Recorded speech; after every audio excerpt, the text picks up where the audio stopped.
चलन राम लखन दुनु भैया जंगलव के ओरवे ना चलन राम लखन दुनु भैया जंगलव के ओरवे ना अरे ओरवे ना जंगलव के तिरवे ना अरे ओरवे ना जंगलव के तिरवे ना जंगलव के तिरवे ना चलन राम लखन दुनु भैया जंगलव के ओरवे ना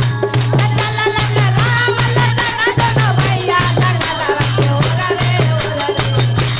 चलन राम लखन दुनु भैया जंगलव के ओरवे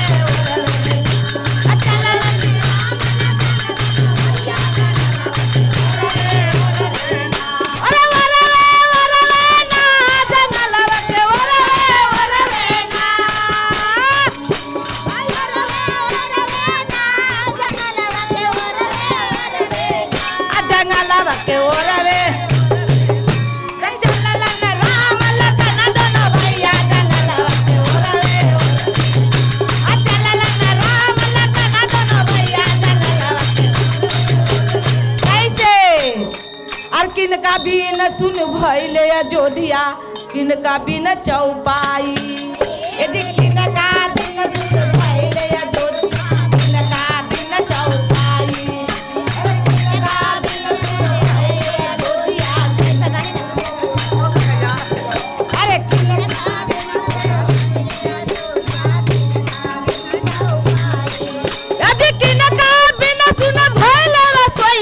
किनका बिन चौपाई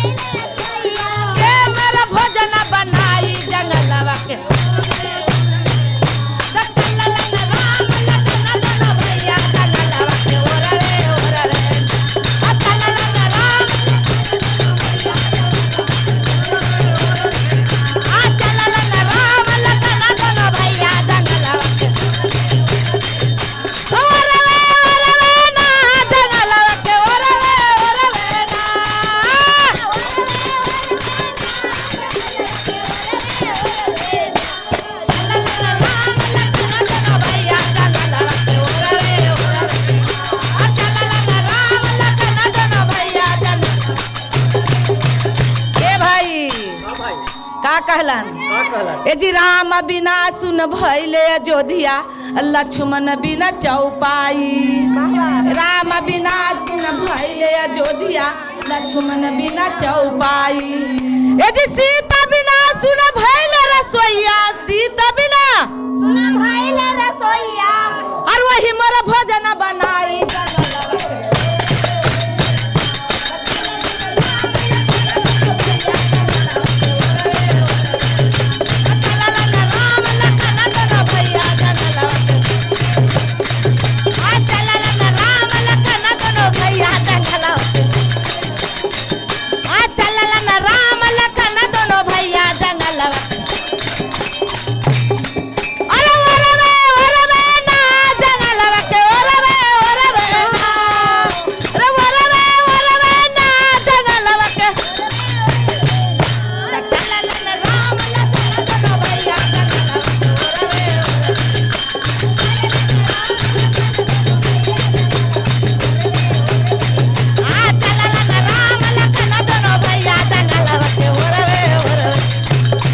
रामचंद्र की जय लगले लखन लाल की जय पवन सुत हनुमान की जय बोले भाई बम बम बम, बम।